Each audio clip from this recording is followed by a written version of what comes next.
Welcome everyone to the August SCR Connections webinar. We're so pleased you all could join us today. It is my pleasure to introduce our guest speaker, Natalie Roy. She is the Executive Director of AgriSafe Network and has been for over 16 years. In that role, Natalie utilizes her public health training to improve the quality of healthcare offered to farm families. In 2003, Natalie assisted rural nurses in the creation of AgriSafe as a national nonprofit. She leads the application of technology to deliver web-based health tools and webinar trainings to thousands of farmers and health and safety professionals. She is pleased to work in an agricultural health as it relates to her experience growing up on a farm in New Hampshire. Natalie holds a master's in public health from Tulane University School of Public Health, and once again, we are so excited to have her join us today. I'm going to go ahead and transfer control over to her. Good morning, Natalie. Good morning. Can you hear me okay? Yes, we can. Great. Thank you. Well, I'm going to go ahead. Thank you for the introduction, and we're definitely, AgriSafe is pleased to be part of these webinar series hosted by the South Central region of the National Network of Libraries of Medicine.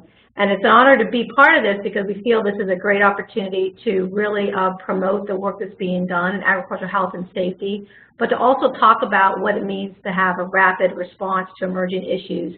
And if those of you who are familiar with agriculture, you know there's a lot of moving parts, a lot of health threats that change pretty quickly, and so there's not a lot of time to contemplate next choices or how to respond. And so I want to share a little bit with you today how AgriSafe has positioned ourselves to rapidly respond to issues and how we look in the future to work with emerging issues and perhaps maybe engage some of you on the presentation today to work with us.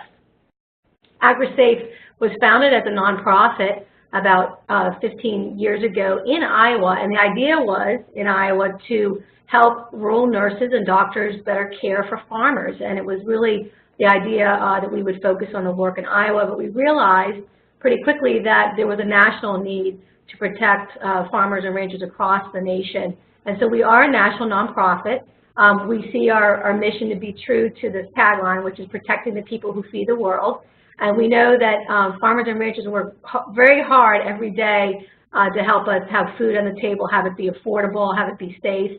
And so AgriSafe's job is to protect those people who work in this industry. A couple of things I'm going to review today, and again, I can only talk about so much in an hour, but I want to talk to you about how we protect. The first area that we'll be talking a little bit about is our needs assessment. How do we keep up on what's happening in agriculture, especially being a national organization and recognizing that agriculture is so different by region, by town. You have different labor force issues, you have different crops, you have risks. And what does that mean to be responsive to those needs? How do we do that needs assessment? How do we stay on top of what's really happening out in the field? So we'll talk a little bit about that. I'm going to talk a little bit about how we train health professionals and who are these health professionals that work in rural areas and really what do they need at the end of the day.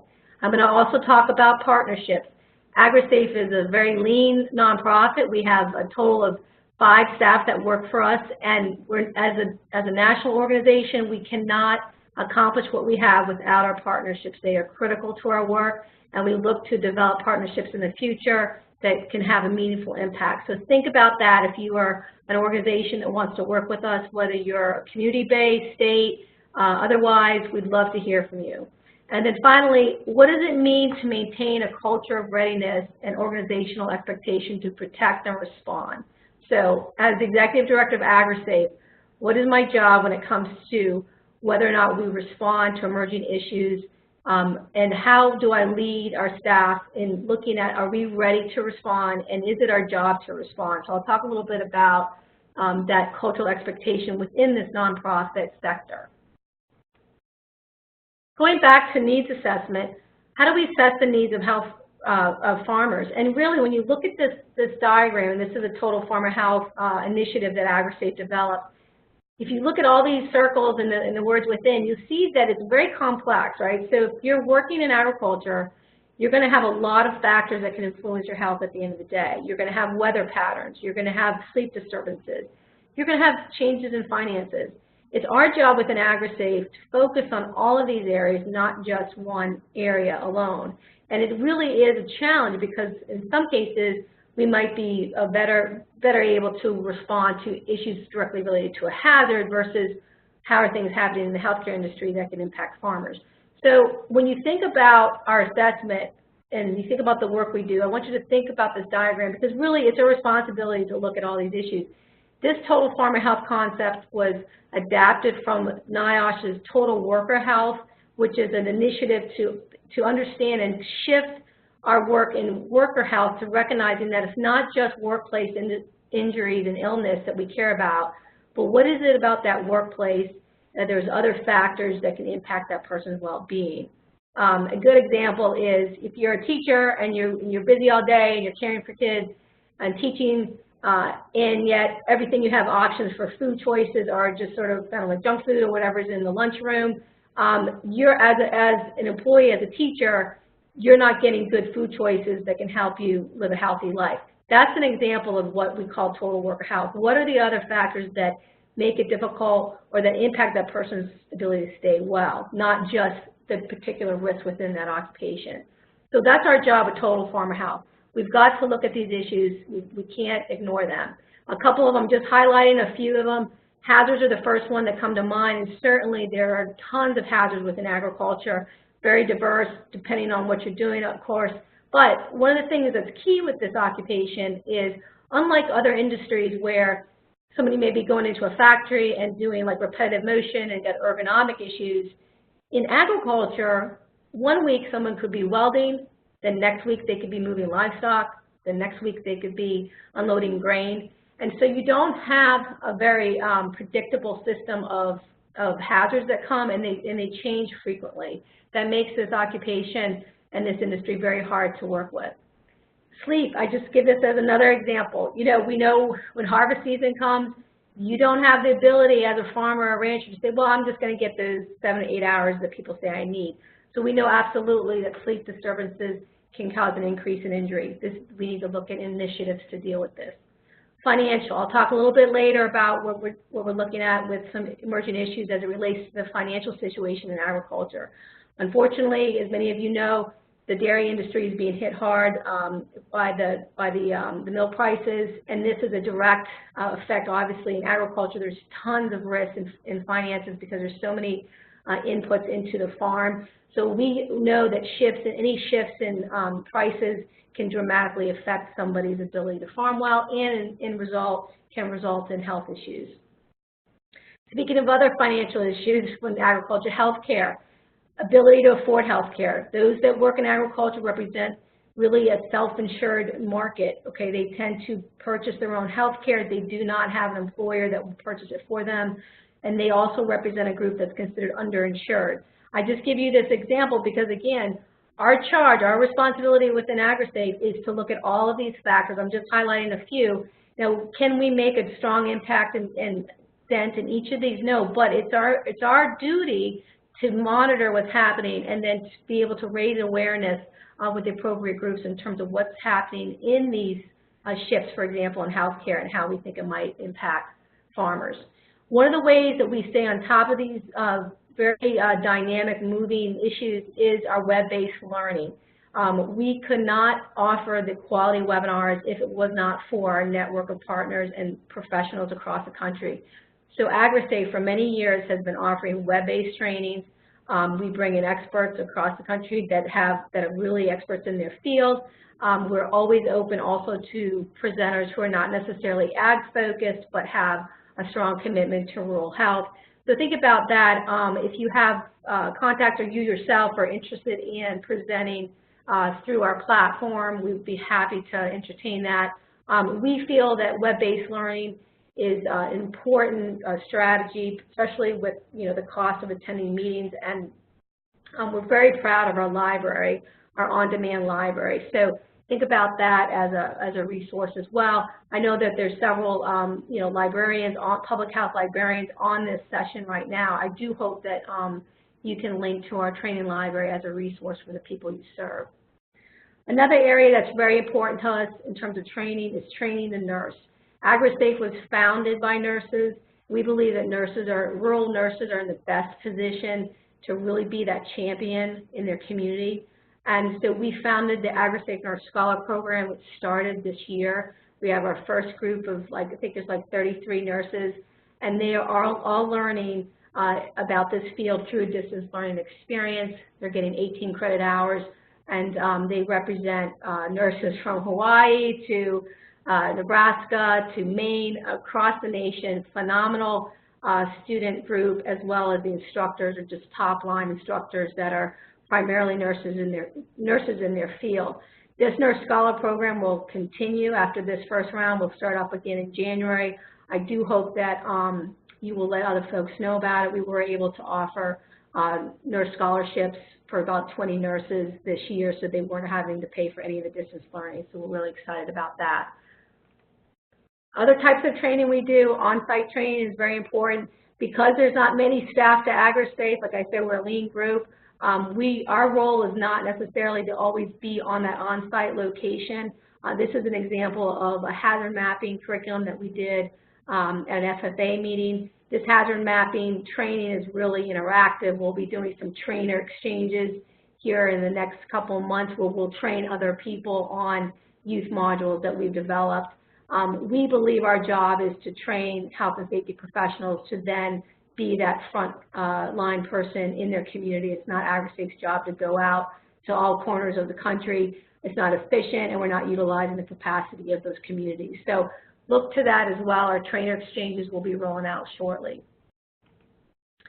I mentioned partnerships in the beginning, and I'm going to stress it again, is because, when we talk about emerging issues and rapid response, we cannot we simply don't have the resources to respond to issues if we don't build these partnerships. And I'm very proud of what we've done over the years. One of the things that has been really critical for us is the U.S. Ag Safety and Health Centers that are across the country. They represent a major NIOSH effort to care for the ag worker and their families, and they are federally funded, and we work very closely with them. And I'm going to give you some examples of how we do that. These centers, the reason why I want you to know about these centers is because they are across the country, and they're there to be of service to you. They were established to conduct research, which they do an excellent job of. They provide education and training, and they lead outreach and prevention efforts. This is a great visual on where they're located, and if you get the download version of this, you can click and actually go and find the center that's in the area that you're located or the ones that you serve. And I think that this is an important resource. They want to hear from you. We work with the majority of these centers listed here in a different capacity. Many of these centers have staff that are on our board of directors. That's very important to us because this is a perfect example of research to practice. We see AgriSafe's role is really in the dissemination of the important research they do. And so without these partnerships with these centers, we would not be as effective. We would not be able to bring evidence-based resources to people out in the community. So I encourage those of you who may not be familiar with this to definitely tap into these centers. And you'll notice when you do, look at the work they do that there's quite a range in terms of focus areas. Some of the centers really do a lot with zoonotic health and the One Health model. Other ones, their center dedicated just to childhood injuries and health. So they really are a resource, and I hope that the librarians that are on today can utilize them. The other thing that's great is they've come together and they pull their resources on a YouTube channel, and we know that people are moving towards video in terms of learning, and so certainly I would encourage you to check out this YouTube video as a great resource.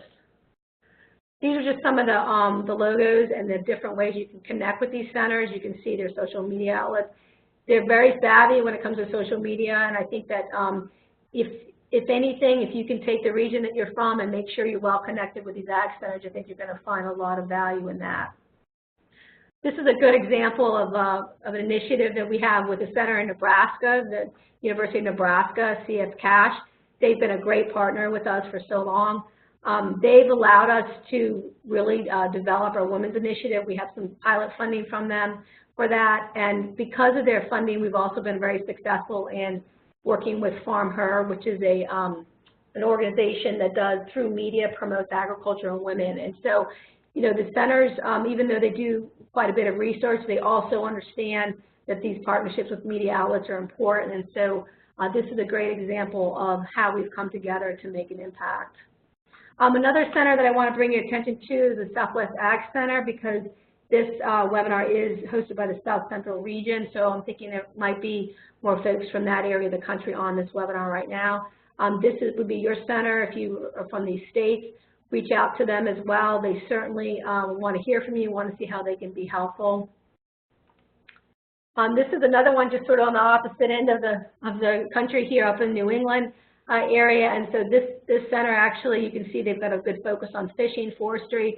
That's one of the things that is a real expectation of the centers, is that they look at all different aspects of agriculture. It's not just ag production in the fields, but also what's happening in the fishing industry. So it's really great to see the work that they're doing. I wasn't able to highlight all the centers just because of limited time, but again, I want to really emphasize that this is a resource you should tap into if you have it. So speaking of partnerships and coming together, I really feel that, you know, one of the things that we strive to do is not know everything. Okay, those of us that work in AgriSafe, there's only a few of us, we don't have all the answers. And a good example is what's happening with the opioid epidemic. It's absolutely heartbreaking to know the death rates that are happening in rural America, and just feels like it's come overnight. And AgriSafe has a responsibility to respond to this, but do it in an intelligent way. And our first approach is, let's get our research together, and part of that research is this town hall think tank. I really hope that those of you who may not know about it, think about joining us. It is in about a week. And we have we've had a great turnout so far of folks that plan to attend. This is a town hall, but done in a virtual manner. And from this, it's only going to be an hour. We know that we'll have continued conversations and perhaps follow-up town hall meetings. But this is one way that we gauge what's happening, and we use it as a think tank to also pull in resources in a kind of a rapid manner so that we can bring everybody together in one place and say, what do we have to deal with this as it relates to the agricultural producer? This helps us have a much more rapid response. We get the information quicker, and then we can also then share it out quicker. One of the ways that we did this that I think was beneficial was when we had the floods. We did the same thing with a think tank.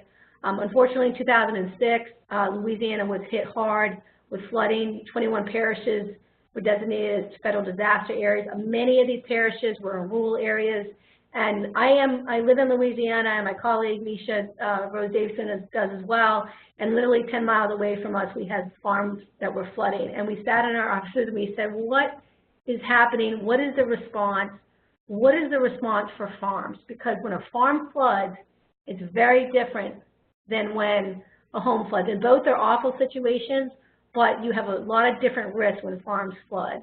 And so we did the same approach. We did a virtual town hall. We searched out people who are experts in flooding, and we said, at the end of the day, what guidance do we have? What public health guidance do we have for these farmers who have flooded? It got to be a little scary because we called like the state, you know, water and sanitation, public health, said, what are you guys doing with checking well waters? And then they said, well, what are you all recommending? And we realized that, you know, we can make an impact here. AgriSafe doesn't have to have all the answers, but we need to be the catalyst to pull the people together, and that's exactly what we did, and I feel like that's a rapid response.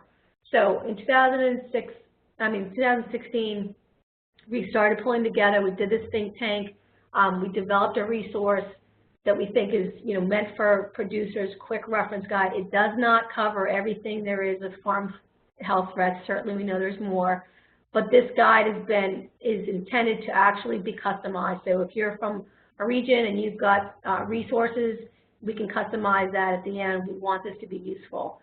Because we did this in 2016, when the floods happened in 17, the horrible floods of 17 that hit Texas and hit Florida, we were already well positioned to respond, and we did just that.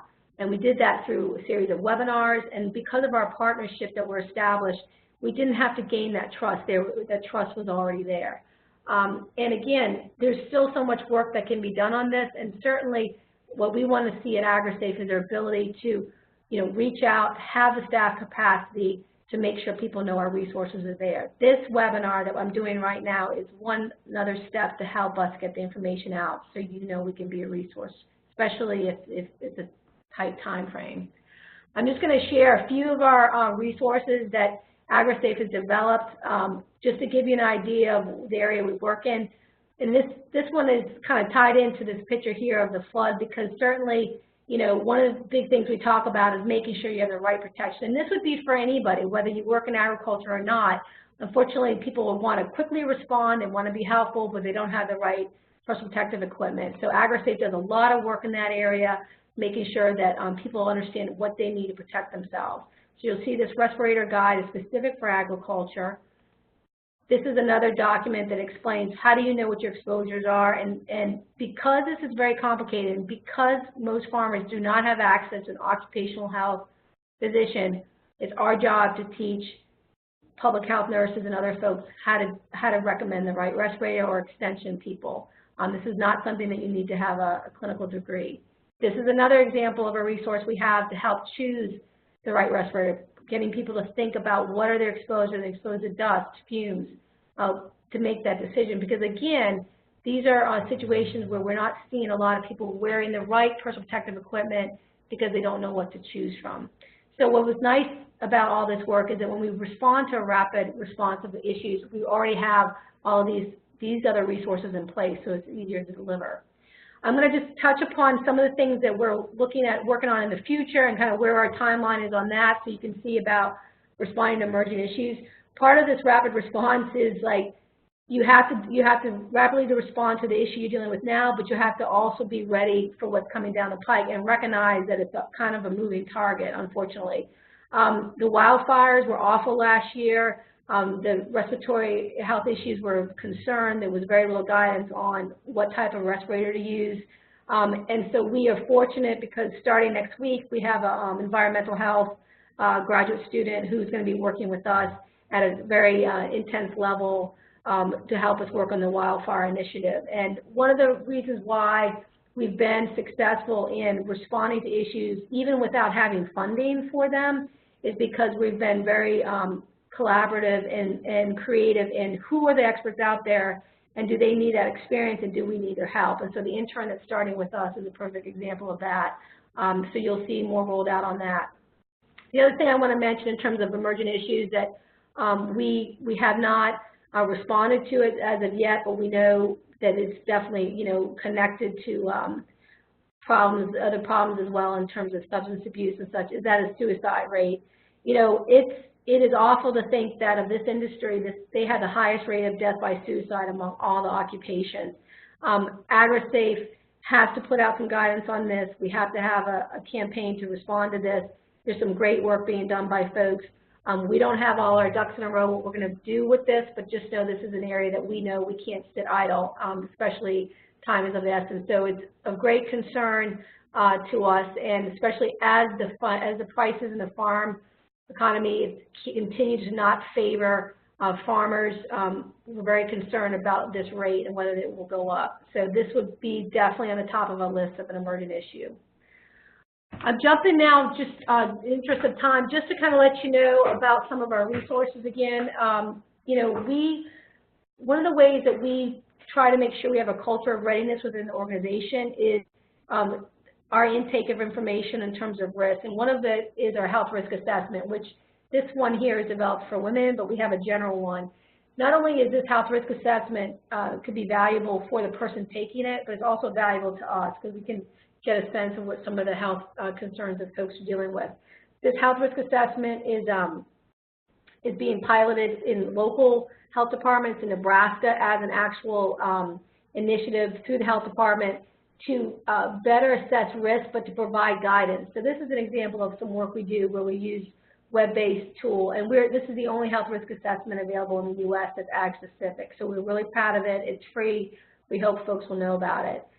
We do a lot with fact sheets, but again, you know, we know that people are not necessarily taking the time to read something lengthy, but we certainly have a library of resources that I hope that you'll think about posting on perhaps through your resources. I know the government has some restrictions in terms of what you post, but certainly we want to make these fact sheets available to folks. In terms of other information, heat-related illness, hearing loss, you're going to find a variety of topics for us, not just related for the clinician, but also directly for the producer. So we see our job is to develop resources for the clinician, health and safety professional, as well as the one producing agriculture. AgriSafe in Action, the newsletter, a great way to stay in touch with us in terms of what we're working on. I think that's something that you can actually join just by going onto our website, so I encourage you to think about doing that.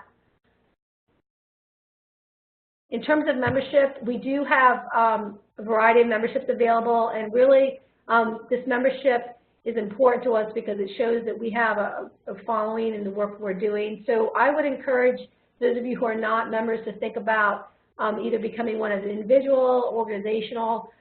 We do have a lot of trainings that are available through our on-demand. Like I said, we have over 7 years of on-demand trainings. And when I say on-demand, that means that you can view them on your own time. What I like about this concept is that it's also helpful for the business sector. So we didn't originally design these trainings for businesses. We designed them really for health and safety professionals. But what we found is that these trainings are actually being used within the business sector as part of their in-house kind of onboarding. So for a good example is that we have several insurance companies that insure farms, and it's in terms of training those people who go out and actually like do the policy, write the policy, but also educate and to prevent injuries and illness, they use our trainings to do that. So, you know, I would love to hear from those of you who are librarians, if you have innovative ways that we can make sure that these really valuable on-demand trainings are accessible, people know about them. I'm definitely all ears to that because we feel like this is a wealth of information and we're still trying to learn in terms of who's that audience that's interested in that. So think about exploring that option as a member, that on-demand training. The other thing I want to put a plug in for is that, you know, we feel it's so critical that we continue to educate those that are students that are interested in this field, interested in public health. And so we do have a free student membership. There's no cost for that, and they get access to all the trainings. Also, what's really valuable is that we have professors who basically require certain webinars as part of the course curriculum. And so that's something to think about if you're in a position where you're teaching students. Access our trainings, have that be part of your curriculum. I think what you'll find from that is that it's really the latest in what's happening in this field, so you can really get up-to-date information. You know, so the webinars are important, membership is important, but at the end of the day, when we talk about our readiness to respond, you know, we have to continue to make sure that our media outlets are on top of things, our social media is where it needs to be. We'll continue to develop that and certainly look for guidance on that. It's, you know, for years I was like, oh, I don't know about Twitter, it's too confusing, and I know that we can't turn our back to these different media sources, so we're going to continue to flesh that out. If those of you, again, on the session have any, after looking at our resources and our social media, say, hey, why isn't AgriSafe doing this? Please reach out to me. I'm definitely open to that. That's part of us being responsive to new ideas.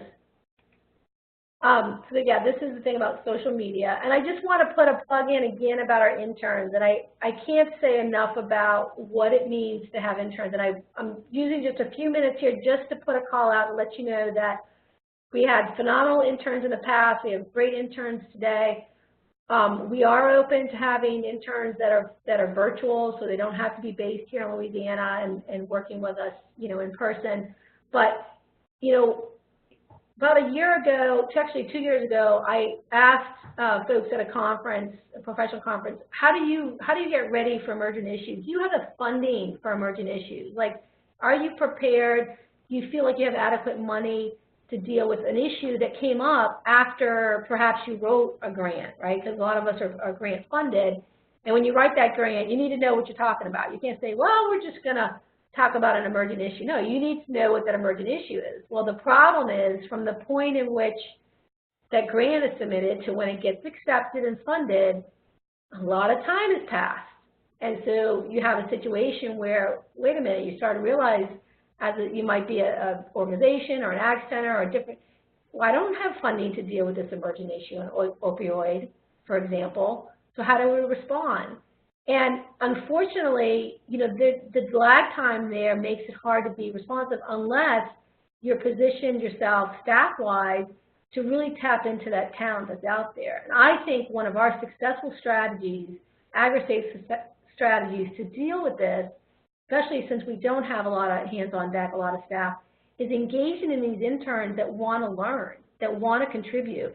I think at the end of the day, it's phenomenal to have an intern work with us who feels like their work is a contribution that is seen, is not just put on the shelf, that is part of an organization's culture of readiness. So I can't say enough about that. The interns that we had a couple years or a year ago worked in areas like zoonosis. I've got an intern working with us now, Jillian, who's in charge of the think tank, opioid think tank, that's happening in a week. I have another intern, Ray, who's taken a leadership position in our looking at our women's initiative, looking at the data that's available there. So again, I think that at the end of the day, we all are short on time, but we can't underestimate what these folks can bring to the table, especially since they've come right from a school environment where they're ready to learn, ready to apply what they learn. So that's my plug for that. And certainly, if you have folks that are interested in working with us, send them this way.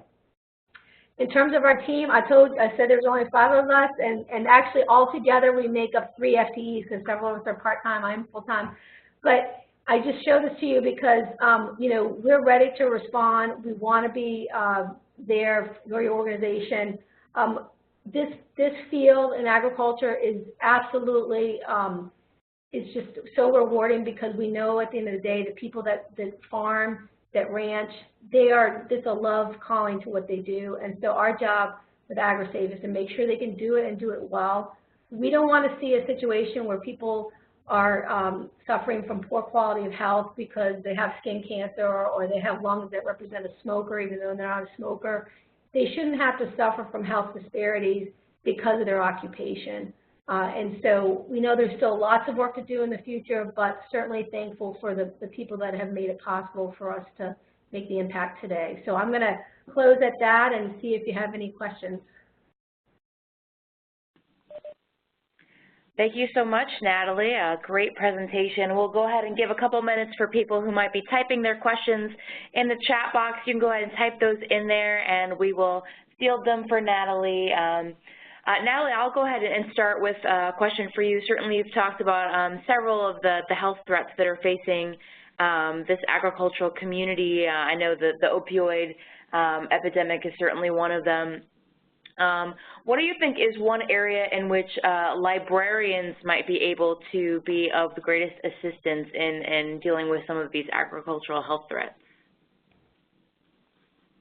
That's a great question, and I think a better understanding. I think that those of us that work in public health, I think we need to have a better understanding and appreciation of the role of librarians in public health so that we can connect the dots. I never really appreciated the fact that there was a discipline focused on health for librarians, and I think that learning piece is important for us, and especially when we think about outreach and dissemination. You know, there's a lot of effort put into developing resources and fact sheets and things like that, and the last thing we want to do is have them sit on a desk or just sort of be discoverable by somebody. So I think that really librarians can be even in a technical role, and how that's why I mentioned that during the presentation here is, you know, do you have solutions or do you have strategies that can help us, you know, impact folks in ways that we haven't thought about because of their expertise as librarians. So I guess I would put that back to you. Do you have thoughts about that? Yeah, so actually it's something that my colleague Brian and I were talking about earlier. Certainly one of the things that librarians are really excellent at is providing access to health information. So both to some of the researchers who might be involved in looking into what are these possible things are, but also to the general public. We have quite a few resources from the National Library of Medicine that are free for people to use, and many of our, the librarians, especially those that we work with in the medical librarian field and certainly in public health, have great knowledge of these resources and are able to teach the general public how to use these resources and really find access to some of that health information. And the great thing about the resources is many of them are built specifically for the general public. They're at a lower literacy level, recognizing that that's something that would be necessary, certainly for communities like the ones that you're working with where maybe the educational level might not be as high. And so really, I think this could be a back and forth type of partnership where we find out from you what's the best information that we can be providing, and also working together to get the information out there. Because again, you have the partnerships with some of these communities that maybe a health medical librarian doesn't have, and so working with a team like yours, I think, is a really great way to get information about our office out there. Yeah, I really like that idea, and I like you mentioned about health literacy, and that's so critical in the work that we do, because even something like the word respirator, you know, that the term respirator means different things to different people, and so those of you that, you know, those of us that work in this field understand it, but the general public may not, and so I think that it would be a really innovative partnership to connect, you know, even perhaps an Ag Center, NIOSH Ag Center, you know, with a library, National Library Center, with AgriSafe, like a service delivery like AgriSafe, to look at, you know, kind of low-hanging fruit. What are some simple resources that we know folks don't know about, may not know about, but maybe need to be improved, check for health literacy, making sure that's on, you know, so I really would encourage that type of partnership.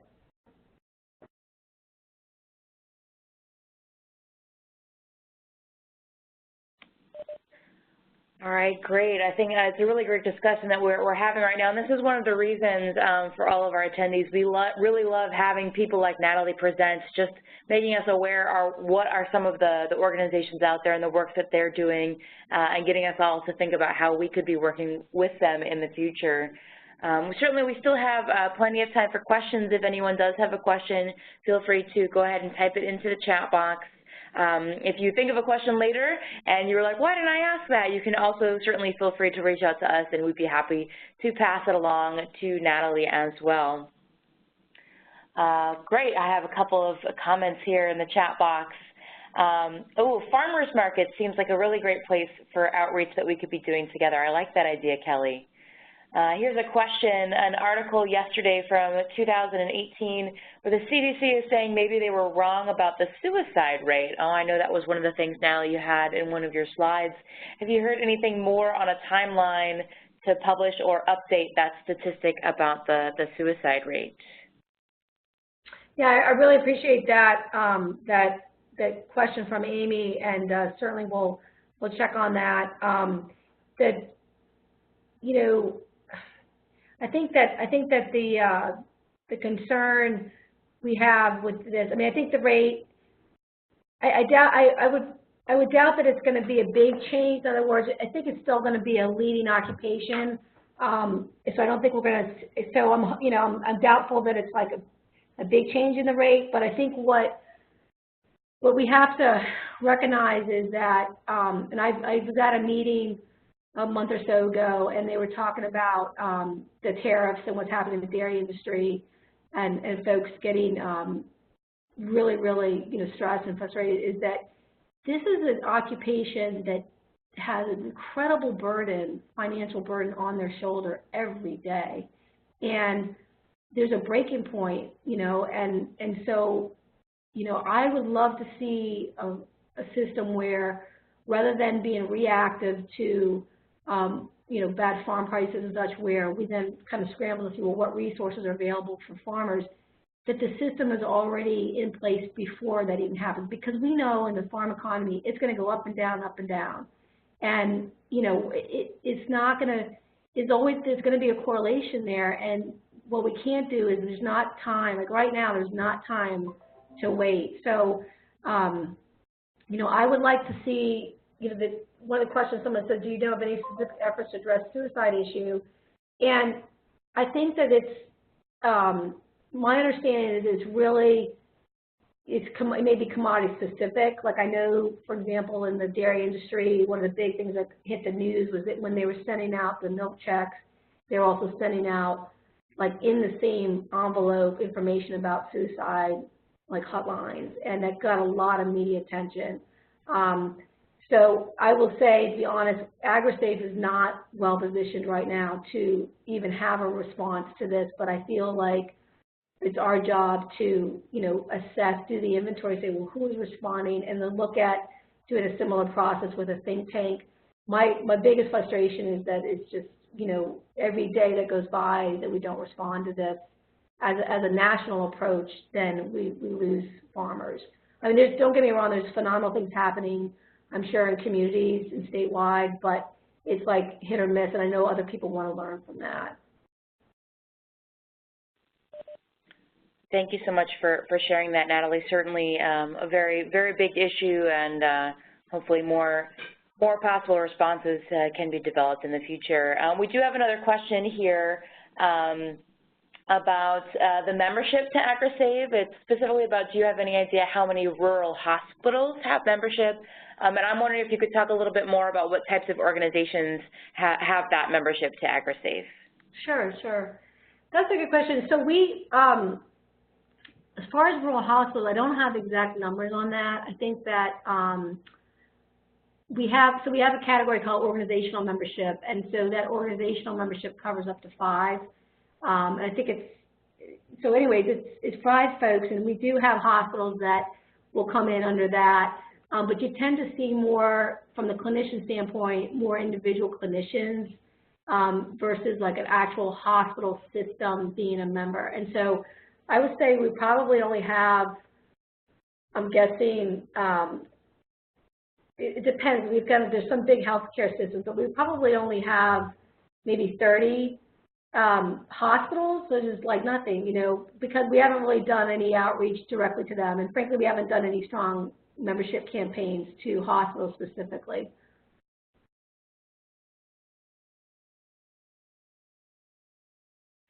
I see there's a question here about the fishing enforcement. I just want to mention that briefly about the fishing industry, and actually forestry falls into this. I feel like there's a forgotten industry, and they fall under this ag sector of fishing, forestry, and ag production. But fishing, the people in the fishing industry, for example, are exactly in the same position as people in production agriculture. They are out there by themselves. They don't have an HR department. They don't have an occupational health nurse. Very, very high risk industry, you know, fatalities, injuries. I really believe that the fishing industry is an underserved population, and unfortunately, AgriSafe, we don't have the bandwidth. You won't find anything on the fishing industry in the work we do. This is another area that I'm hoping that maybe could be highlighted through one of these webinars so that we can start. There's folks doing some good work, but I think it needs to be disseminated so other places can replicate it. But I definitely feel that the fishing industry is being forgotten. And part of it, unfortunately, is you know, the funding that's available. We just, compared to other countries, we just don't have the infrastructure, public health infrastructure, to respond to these different occupations. Thank you for that, Natalie, and also for Kathy for the important reminder about those other industries as well. Well, I'm not seeing any new questions in the chat right now. Again, if you do think of a question, feel free to reach out to us. We're certainly happy to pass this along to Natalie. But I think I'm going to go ahead and end the recording for today. I do ask that everyone stay logged on just a few more minutes. We do have some final housekeeping items to take care of. But I want to give a big thank you, Natalie. Thank you so much for a wonderful presentation today. We are so excited you could be here with us. Thank you for the opportunity. I appreciate it. All right, I'm going to go ahead and end the recording for today, and then I'll get into our final housekeeping.